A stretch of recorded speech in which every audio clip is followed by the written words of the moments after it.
Hey guys, welcome back to Medical Coding with Blue. Today's episode is all about mistakes new medical coding job seekers make. If you are brand new to my channel, welcome. I am Blue, I'm a medical coder. Okay guys, so first things first, you gotta know this.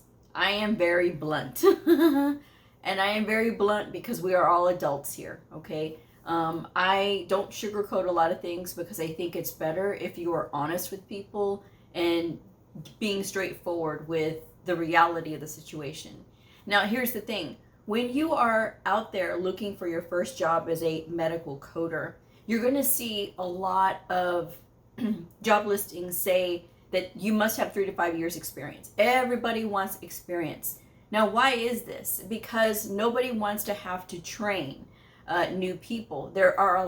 Unfortunately, there are a lot of really fast-paced medical coding programs out there who really don't train people properly. And unfortunately, even more so, people don't know how to study by themselves, and that if it isn't actually possible, yes it is. It is actually possible to study on your own, even though you're going through a fast-paced medical coding program. You don't have to be a product of bad training, okay, when you're getting into this field. But they want experience because they want somebody to be just dropped in and they know how to get going. Yes, there is training for like their electronic medical record and things like that. But when it comes down to the fundamentals of coding, they expect you to know how to code because you have a credential. So the thing that I tell new medical coders that are out there looking for a job is ignore the 3 to 5 years experience requirement. Go ahead and apply anyway. Because if you put the blinders on and you only have them on because you want to see entry level, well, there's about 1,000 other people that are applying for those entry level positions. So if you want to take full advantage of all the job listings, even though they're asking for experience, you still need to apply anyway. And apply, and when you do, make sure that your resume looks good. I always talk about resumes on my channel because I think people underestimate their importance. You know, you have to be able to say what training you do have. It doesn't matter that you don't have experience yet. You are going to get experience, but they need to know what you were trained in. And you can't just assume that people are going to know that, yeah, you have ICD-10 CM training. Well, do you also have ICD-10 PCS? No, that's okay. But they need to know. So when you are listing your skills, even though you've never been a medical coder before, but you do have training. So that's why you got to make sure ICD-10-CM, CPT, HCPCS are all on your skills list. Medical terminology and anatomy are also another huge part of being a medical coder. And if you're asking me, well, Blue, is this really necessary? Like anatomy and physiology, is that necessary for medical coding? It's necessary to be able to read and understand the medical documentation. So yes, it is absolutely important. And this is a very important skill to have on your skills list, because that is what employers are looking for. And if you're looking at the job listing, they do say candidate must be proficient in medical terminology and anatomy and physiology. So that's very important for you to put onto your resume. So that's what I will say first is ignore it if it says 3 to 5 years experience. If you have a really good resume and if they are really desperate, they're going to call you, but they won't call you if you're not applying to those positions. And if you are just being blinded by like, I just want to see entry level, then you're always going to be stuck in that hamster wheel. And the bad thing about this is a lot of people that get stuck in that hamster wheel of looking only for a entry level position, they get stuck in this hamster wheel. They don't get calls back. So then they go onto platforms like Facebook and they start complaining. Oh, I can't find a job. I can't find a job. And then people are seeing this as well. And then they're getting discouraged because you never know what your words can mean to somebody. There was somebody who commented on one of the videos that I was posting a few days ago, and they said, well, I've been looking for months and I haven't found a job yet either. They also didn't have their credential yet either. So that's why I made sure to point that out, because I knew the individual and I knew they had not taken their certification exam yet. But just saying those words, it looks very discouraging. I've been looking for months and I can't find anything. You are not certified. That's a big part of it. So again, you can't really listen to people when they start complaining that they can't find a job. Why can't they find a job? Is it that they are not applying to enough places? Is it that they cannot pass a background check or a screening? Those are also reasons that people don't get calls back. So that is another thing that you have to consider. This is why when you are doing this, you need to really be in the zone. You need to make it your job to look for a job, because that's exactly what it is. It's a full-time job looking for a job. And you need to apply for those places that are asking for experience anyway. It's free to apply, guys. It is. But give them a really good resume and a really good pitch on that cover letter, so that way they know, hey, this is somebody who's really serious about, working with us and things like that. The other thing is, a lot of people are looking for medical coder. Sometimes medical coders fall under different names depending on the facility. Sometimes they're called medical records tech, sometimes it's health information tech, sometimes it's technician, sometimes it's revenue cycle technician. I've seen that as well. That's a little odd because I think of billing in that sense, but sometimes that's what they call medical coders. So really you kind of have to broaden your scope a little bit when you're looking for these jobs in health information. Sometimes it's just medical office clerk, and it's actually, when you look at the job description, it's a medical coding position. So again, look very carefully at the title of the job and look at the description of the job. And I do have a video out about alternative jobs for brand new medical coders, and you can look at that. I also did put a video out for job positions that did not require medical coding, but it does actually exercise your medical coding training. So if you can't get a job as a medical coder yet, there are other positions, and I will leave that video in the description box. So if you're interested in seeing that, I will leave it in the description box. The other thing is too much too soon. If you are revealing too much and you're being really open about what's going on with you guys, this is a problem. We are in a generation now of oversharing. People do not need to know that you are going on vacation when you're out looking for a job. Unfortunately, and I say unfortunately because this is bad. This makes you really look bad. I'm on LinkedIn and I saw somebody complaining that, I'm going on vacation, and I had a job interview with, and she actually named the company. And then, I'm going on vacation, so that wasn't going to work for them. It's such a gut punch. Really? If I saw that and I was a hiring manager, it didn't matter if I worked at that company, any place, I wouldn't hire that person. You're really looking for a job, but you want to sit there and complain because you're going to go on vacation and it didn't work for this company. You have to think about this, guys. It is about the company's needs. I know we're in this time of, everybody's doing this stupid quiet quitting, which I don't understand this, but whatever. And the thing is, a lot of people are coming in with demands. You have to work up to certain things. This is why taking unconventional routes to get in, like going with a temp agency. Temp agency is not going to give you benefits and things like that. Some do, depending on how much work you do for them, but a lot of them don't. And a lot of people will turn their nose up at going to a temp agency, when in actuality, sometimes it's just maybe 2 or 3 months, and then you get hired on with the place, or it leads you to another opportunity that can lead you to a long-term placement job or an assignment that's long-term. So don't turn your nose up at applying at temp agencies, because that's how I got my foot in the door, okay? And there are temp agencies that are in the major cities, and they are for medical professions. Please don't ask me which temp agency I recommend, because there are hundreds of thousands of temp agencies all over the US. All you have to do is Google in your area temporary agencies for medical professionals, and they will pop up. And they will have positions for medical coders. Sometimes it's medical billers. And sometimes you have to start your journey that way, okay, in medical billing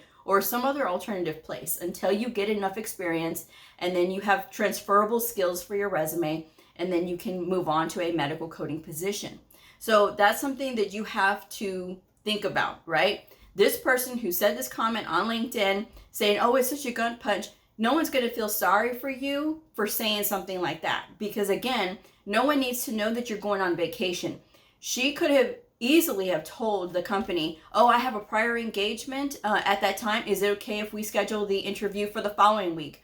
That would have been fine, right? And if they didn't have a opportunity for that, well, then that's not the position for her, right? So that's something that you have to really kind of change your perspective when you're looking at that, okay? So keep your complaints off of LinkedIn, please, because I see people that complain on there. I saw another one that said, I'm looking for a medical coding position. I'm willing to be trained, etc. Willing to learn, etc. Really? Willing to learn, etc.? ETC? Really? No. That to me, again, it does not show engagement. When you look at, when these managers are looking at these posts, they're paying attention. And believe it or not, when you say things like that, ETC, it's just like me when I get comments on my channel, and people are abbreviating things and they're shortening words, or using SHD instead of should. You know what I mean? Like they're just abbreviating things in nonsense terms. I tell them, you need to repeat your question again because I don't understand anything you just said. Can I figure it out? Yes, but I'm not going to assume, because that's what medical coders don't do, all right? But if you want to be saying that you're eligible to work and things like that, you need to be very clear. What training did you get? Was it inpatient coding? Was it outpatient coding? Or were you trained in both? What certification do you have? What sort of places would you like to work? Would you like to work in a hospital? Would you like to work in a doctor's office? Don't just leave it open-ended like that. Oh, I'm willing to learn, etc. Don't do that, guys. You got to make sure that you're very clear, very concise with what you want. And that's the whole thing. You have to make this as specific as you can to wherever you want to work at. It's not just, oh, okay, and just really just sort of just plain language. You don't want to do that. You want to make it like, okay, what are you interested in? Because these managers don't have time to sit here and second guess and think and do all of these things. You have to be very clear with what you're coming to the table with, okay? It's very important to do that. So that's the other thing. The other thing is this. You need to identify yourself. I see a lot of people on LinkedIn making the same mistake. They're saying they're open to work. Then they say in the little, how it has like the little shadow letters, like that they have a certification, they're a medical coder, and they'll say they have a CPCA. But that CPCA is actually not on their name where it actually should be, okay? If you have your name Jane Smith, comma, CPCA, that's appropriate. But if I just see your name, Jane Smith, and I'm just making this name up, it's not anybody in particular. If I see this name, Jane Smith, and I don't see anything, no credentials after your name, I'm not going to be interested in anything that you have to say, because I don't think that you're a medical coder, right? For all I know, you could just be, somebody that's maybe interested. I'm not going to take the time to sit here and go through your profile, right? So once you get your credential, put it on your name. It is appropriate for all business communication to have your credentials on your name. On my LinkedIn profile, I have my name and I have CCS, CCSP. So that tells everybody I have the mastery of the inpatient and outpatient setting, and also have the mastery of the outpatient setting. Only because I got the CCSP first. That's the only thing. But yes, so that's the thing that you have to do. Apply, even though they're asking for experience. Apply with the temp agency just to get some assignments so that you can have something to put on your resume. Because you want something to put on your resume for more experience, because that's going to go a long way. But don't discount the experience that you currently do have. Even if you're coming from a background that is not medical, whatever transferable skills that you have, make sure they are on your resume.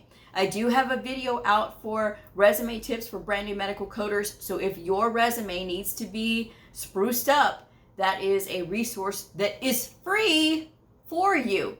Now, I do rewrite resumes. My rate is in the description box below if you're interested. But again, there's that free resource out there. And I will tell you this also, like I say on many of my videos, resumes need to be between 1 and 2 pages. If you can get it down to 1 page, that's great. If you can get it down to 2 pages, that's okay too.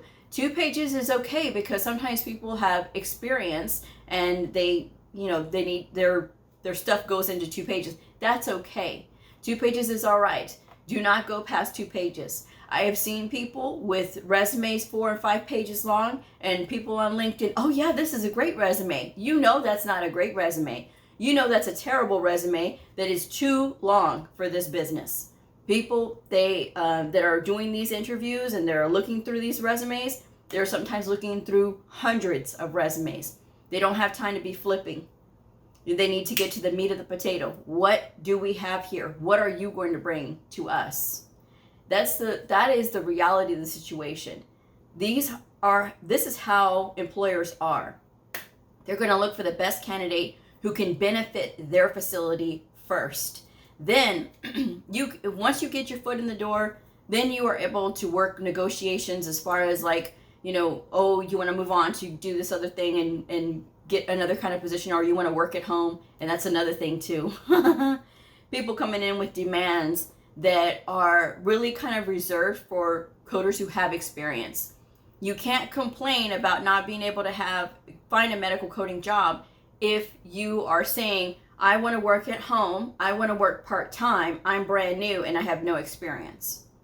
The reason that part-time work does not work out a lot of times for brand new medical coders is because these employers know that they only have you for part-time hours. Well, when you're part-time and you're brand new and you have no experience, you still need time to learn. Doesn't matter how good your training was, you're still going to need time to learn because this is your first time working in the real world. And book coding and real world coding are 2 different things. So when you get into the real world and you're starting to work, employers don't want people who don't have experience to work part-time because that 20 hours part-time is going to be cut down in half, maybe even more than that. So because that person is still trying to learn. And meanwhile, if they have a candidate who has experience, they're going to give it to the person who has experience.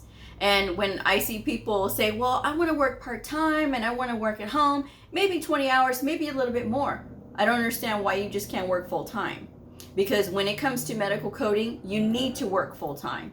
And when the part-time positions and the remote positions, they go to the people first who've had experience, all right?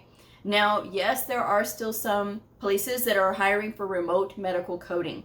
However, don't always put all your eggs in that basket either, that your heart's set on, coding remotely. Because it is very difficult for brand new people when they're first starting, because it's really good if you have somebody who can mentor you right there with you being trained. Now, sometimes, you'll see like employers will say, okay, well, we'll train you at the facility for 3 months and then you can go home. That is okay, because then that means that you had time to be around somebody to ask questions and to get comfortable, rather than just, hey, we're going to send you a computer and throw you to the deep end of the pool and then you figure it out. It's a completely different world, folks. And I don't say these things to scare you off. I'm telling you so that you are prepared. I want people to be prepared. I see a lot of people with these misconceptions about medical coding. Then they get into it. Maybe they've spent thousands of dollars on a certification program. Maybe sometimes they spend thousands of dollars on a degree program, not really knowing what they're getting themselves into. Somebody had commented, well, the college recruiter told me that I had to get a degree, and now I'm just wondering if I should have got a certification instead. That's when you have to do your research. I tell people all the time, do your research. And sometimes, like, my words, they just, I don't know, but they'll believe the recruiter before they believe me. I have nothing to sell you as far as a program goes, okay? Let me make that clear. I have nothing to sell you as far as a program goes. I am just trying to help you guys to see that I have no vested interest in what happens with you personally. But I want to be able to set you all up for success. I'm not trying to sit here and push a program, okay? So again, people who are trying to push programs are going to tell you whatever you need to hear in order for you to buy that program or to invest more into that program. It happens, guys, and I just don't, it breaks my heart to see that happen, because I see people who get into this field who don't like it, because they were pushed in, and then they invested so much and they end up staying in it because they've had all this money in it. And now they're just like, they just kind of take it out on the providers, or they take it out on other medical coders. And that's, I don't think is right. Okay. So I think that if you are in this, you need to be in this and be an open-minded person when it comes to how you learn and how you're getting out there to find a job. But don't make those mistakes, guys. If you, and I'm going to finish this up with this. For every $10,000 you expect to make in salary, expect to look for 1 month per $10,000. That should give you an idea about how long you're going to be looking. So if you think you're going to be able to get in, get out, and just all of a sudden magically get a job. Some people get jobs quickly, yes, because they're very proactive. They got a really good resume. They've made connections, and sometimes they just get lucky. But, you know, that's the thing, you know. So don't be discouraged if you can't find a job after 1 month. Or don't be discouraged if you can't find a job after 2 months, guys. It takes time, and it takes persistence as well. You know, it took me 2 months before I finally got in with the temp agency, because I didn't know. I was out there applying for 2 straight months, getting the door slammed in my face. And then finally, my mom was like, go back to the school and ask the principal for help. So I went back to the school and asked the principal, and he's like, okay, I got a friend. I'm going to send you to this temp agency. And they said, okay, give us a week. We'll get you, we'll call you back. I didn't believe him. I was kind of jaded at that point. But there they go. We have a short-term assignment. It was 3 months long. And that assignment led me to my next assignment, which I was there for 8 months. And then led me to my forever home, which is where I am now. You know, and so that it didn't take long, but it was being persistent and being willing to take a try on something that was kind of out of the norm. I said it too. I said I didn't want to have a temp job, but you know, I said, okay, well, I'll just go ahead and take it because it's just it's experience and it's getting me in the door. And that's sometimes what you have to do. So this is my advice anyway. And if you're out there looking for a job, you need to continue to study, because when they give you those assessment tests, you got to make sure you be able to pass those assessment tests as well, okay? It's not just about having a credential. They need to make sure that you have skill. So make sure you're still working through those workbooks. The workbooks that I recommend are in the description box below. If you've been studying, leave me that blue heart. And if you haven't had a chance to, please like, subscribe, and share. And I will see y'all next time. Bye.